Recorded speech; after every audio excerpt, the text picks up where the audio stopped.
माननीय सचिन पायलट साहब एक बहुत ही राष्ट्रीय स्तर के नेता है। वो एक स्टेट स्तर के नेता नहीं, राष्ट्रीय स्तर के नेता है। उनके नेतृत्व में अगर आज चुनाव सरकार कांग्रेस चुनाव लड़ती तो आज यहाँ नज़ारा कुछ और होता और यहाँ राजस्थान के अंदर कांग्रेस की सरकार होती, वो भी भारी मतों के साथ होती। हनुमान बेनीवाल कई बार कहते हैं कि सचिन पायलट सिर्फ एसी वाला नेता बन सकता है, उसके बस की बात नहीं है, वो सीएम भी नहीं बनेगा। क्या जवाब देंगे उनको? हनुमान बेनीवाल जी वो भी राष्ट्रीय लोकतांत्रिक पार्टी के नेता है। वो क्या है, थोड़े ऐसे ही हंसी मजाक में ये सब चीज़ें बोल देते हैं, लेकिन माननीय पायलट साहब के साथ उनके निजी बहुत अच्छे संपर्क है। ये राजनीतिक भाषा है, इसको यूज वो कर लेते हैं। माननीय सचिन पायलट साहब ने आज तक राजस्थान के अंदर जितनी लाठियाँ और संघर्ष किया है वो कोई युवा आज की डेट में नहीं कर सकता उनकी बराबरी। गहलोत जैसे नेता उनको अपनी जेब में रखकर घूमते हैं। गहलोत तो उसके बच्चे को सीएम बनाने के लिए घूम रहा है, उसके बच्चे को सीएम बनाने के लिए घूम रहा है। सचिन पायलट के साथ धोखा किया उनकी सरकार ने और अब उस धोखे के लिए आज हम टोंक क्षेत्र के कुछ लोगों के साथ खड़े हैं। उस धोखे पर भी बात करेंगे। प्रदेशाध्यक्ष अभी तक पद खाली है। डोटासरा के जाने के बाद से कोई भी सुरसुराहट नहीं है कि कांग्रेस में कि अब कौन बनेगा प्रदेशाध्यक्ष। तो इन मामलों पे आज हम जानते हैं युवा लोगों की राय। आप बताइए, क्या लगता है आपको कि सचिन पायलट जैसा नेता अगर उनको मौका मिलता प्रदेशाध्यक्ष बनने का दोबारा, तो क्या हालात होते?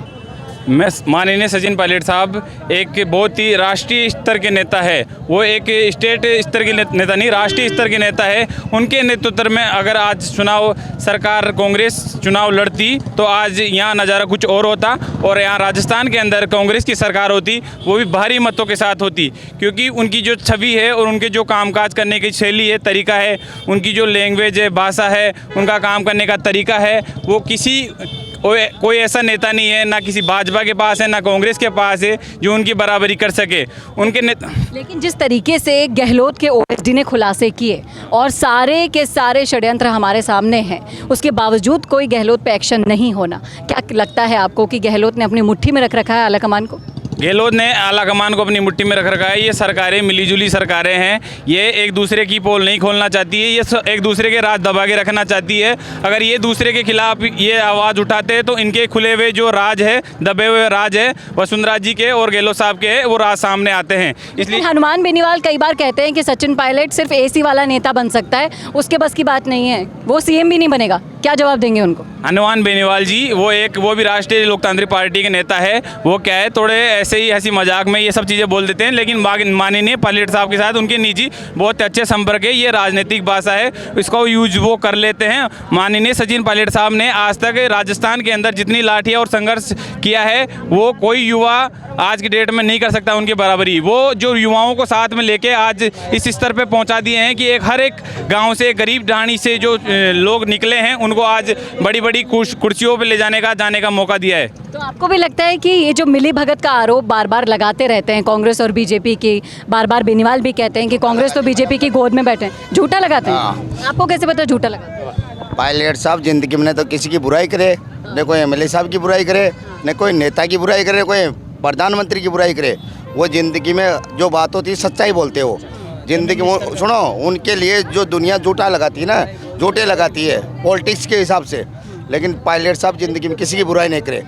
लेकिन गहलोत जैसे नेता उनको अपनी जेब में रखकर घूमते हैं। गहलोत तो उसके बच्चे को सीएम बनाने के लिए घूम रहा है, उसके बच्चे को सीएम बनाने के लिए घूम रहा है। गहलोत उसके बच्चे को सीएम कौन बना? उसका बच्चा खुद हार गया तो सीएम कहाँ से बनेगा गहलोत? पायलट साहब गई बार भी सीएम राजस्थान के हो रह गए नहीं, उनकी पूरी राजस्थान की जनता उनके हिसाब से, पायलट के हिसाब से वोट पूरे वोट डले। सरकार कांग्रेस की जब आई है, इस बार भी कांग्रेस सरकार जब आएगी, पायलट साहब सीएम के दावेदार होंगे जब।